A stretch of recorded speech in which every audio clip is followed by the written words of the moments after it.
Hi guys, welcome back to my channel. If you're new here, welcome. I'm Alicia, and as you can tell by the title, I am sharing with you guys my 5 top tips that have literally helped me every day.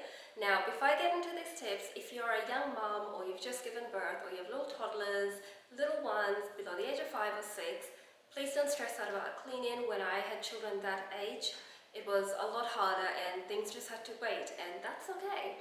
But I will say that now that my kids are older, I'm finding cleaning and getting things done a whole different type of work.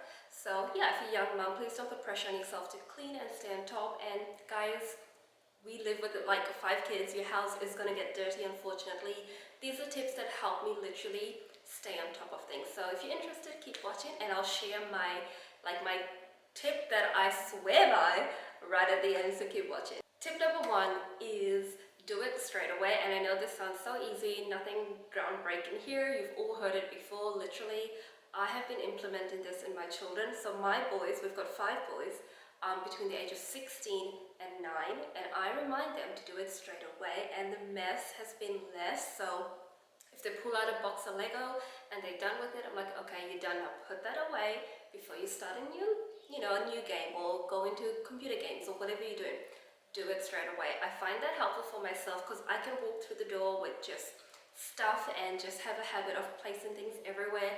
And now I make myself do it straight away. So as soon as I walk in, I put things where they belong straight away, and it has really helped keep the house cleaner and less to do later on. Tip number 2 is set yourself a 10-minute timer. This has helped me so many times. I cannot even stress about how efficient this is. So literally, when I feel like not doing anything, I set a 10-minute timer on my Google and I blitz the house. I literally go crazy. I think of it as a workout, so it really helps. So what I do is I put my timer on and I pick a spot and I just work myself around the room, and you'll be surprised how much you can get done in 10 minutes. So if you haven't tried it, do try it. I heard this tip somewhere else, and ever since that day, life has changed. I've been doing it every day, and it really helps, especially after dinner when I'm full and I just want to go watch TV and hang out with my kids and my husband. So it helps.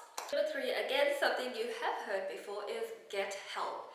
I work full-time. Both my husband and I work full-time. We have 5 kids.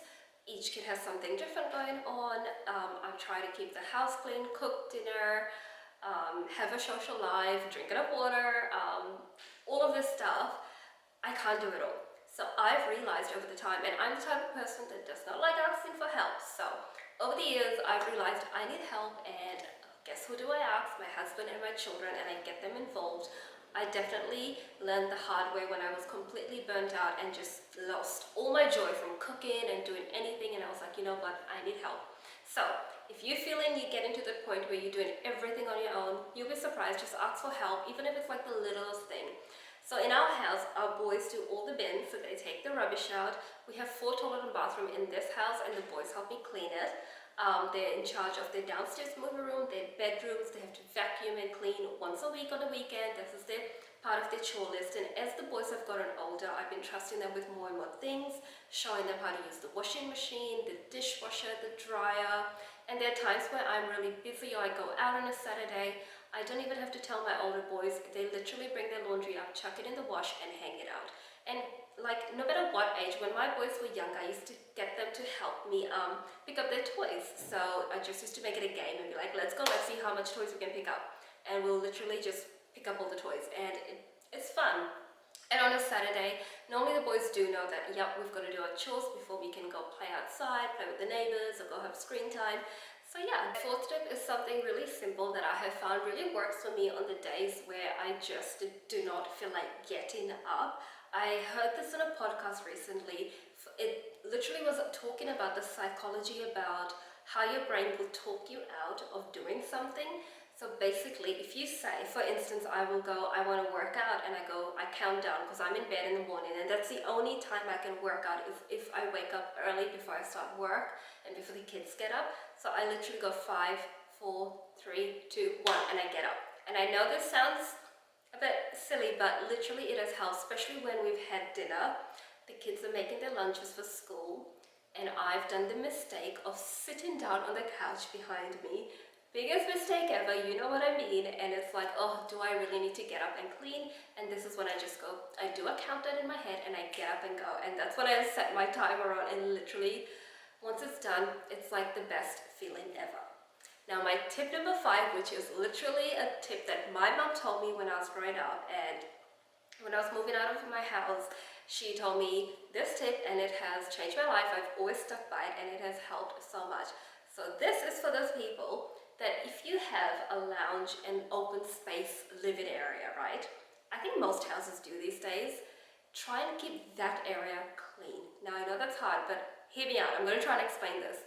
So basically, my lounge area is always going to be clean because I keep it tidy. I have a basket on each end of the couches where it's just an empty basket. It looks nice, looks like part of the decor, but when I know people are coming, I'll take everything and shove it into the basket. So one, it's like a catch-all, but also it means my lounge area, I always try and make it look neat. If there's laundry in the couch, I try putting it away straight away and make sure there's no toys up here. This is like a toy-free zone. My kids are older, I can't do that with them. But when they were smaller, I had baskets for everything, and as soon as like someone would come up uninvited or just show up, I knew all I had to do was pick up the toys and chuck them in the basket, and it's mess free. So I try and keep surface areas clean. So I know this is not realistic. When you have a big house, like trust me, we have so many people in this house, it's not realistic. But if I keep 2 surfaces and 2 areas, especially in an open plan living, tidy, it just makes the whole house look tidy. So when you walk into our front door, it's always going to look tidy because my couches don't have stuff lying all over it, the shoes have been put away, and my dining table always is like a mess-free zone. The kitchen is a whole other thing because we do live and eat and cook and do all of that here, and this is our main kitchen, so it does get messy. But I try and keep the middle bench of our kitchen as clutter-free as possible. Again, not realistic, but at times all I gotta do is move things to the other counter space and just have one clean surface, and it instantly looks tidy. This is such a good tip for those people that literally you have like, I just feel like if you have kids or any age group, if you can just keep one main living area tidy, you'll be winning. Like if you just have a basket and just shove everything in it, winning. And again, this tip might not work for everybody, but this literally helps me because I know I can. Chris will have his friends over like unannounced sometimes, and it's fine, and my house always looks tidy, and they always say, oh wow, your house is always tidy. But if they came and looked at the other countertop, they'd see that there's mess there. So this has helped me. I don't know if it's going to help you, but I know this, like literally, my room can be messy, my office can be messy, it doesn't matter. As far as a main living area is like neat and tidy as possible, I mean, it depends, right? Not every day it's going to look amazing, but majority of the time we try and make our living room and dining table look clutter-free, and it just makes the whole house look neat and tidy. And I'm just going to say this other tip as well. If you can invest in good vacuums and brooms, and because I'm constantly cleaning in this house, I wanted to have a really good vacuum, and I wanted to have a robotic vacuum. These are pricier items, yes, but on a long term and like longevity of things, it kind of really works out. So we have a robotic vacuum that I turn on when I know I don't have time to vacuum every day, and I have a really good LG vacuum that has saved my life, that's cordless, that I absolutely love. And then I have little products around the house, like I like using Koala, the brand Koala. I'll put a photo of what products I'm talking about, and they're all like safe for the environment, they're not harmful or chemical free, I think I should be saying. But that, and it's a nice glass bottle. Like I try and make the things I do every day a bit nicer, because I mean, let's face it, I'm always cleaning. We have 5 kids and my house is never going to be spotless, and I accept that, and it's totally fine. But end of the day, if I can just stay on top of it and feel like it's not this big burden on the Saturday, and I do little bit by little bit, it makes the whole house run smoother, and I'm happy, I'm not grumpy, my kids are happy, they know exactly where everything goes and belongs, and they know where to find their stuff. So yes, I hope you found at least these tips helpful. They have really helped me and my family. Let me know down below what your tips are, what you swear by. Like my last tip, it may be completely irrelevant to you, but like I said, these work for me. So I just wanted to share with you guys. Thank you for watching, and I'll see you guys in my next video. Bye.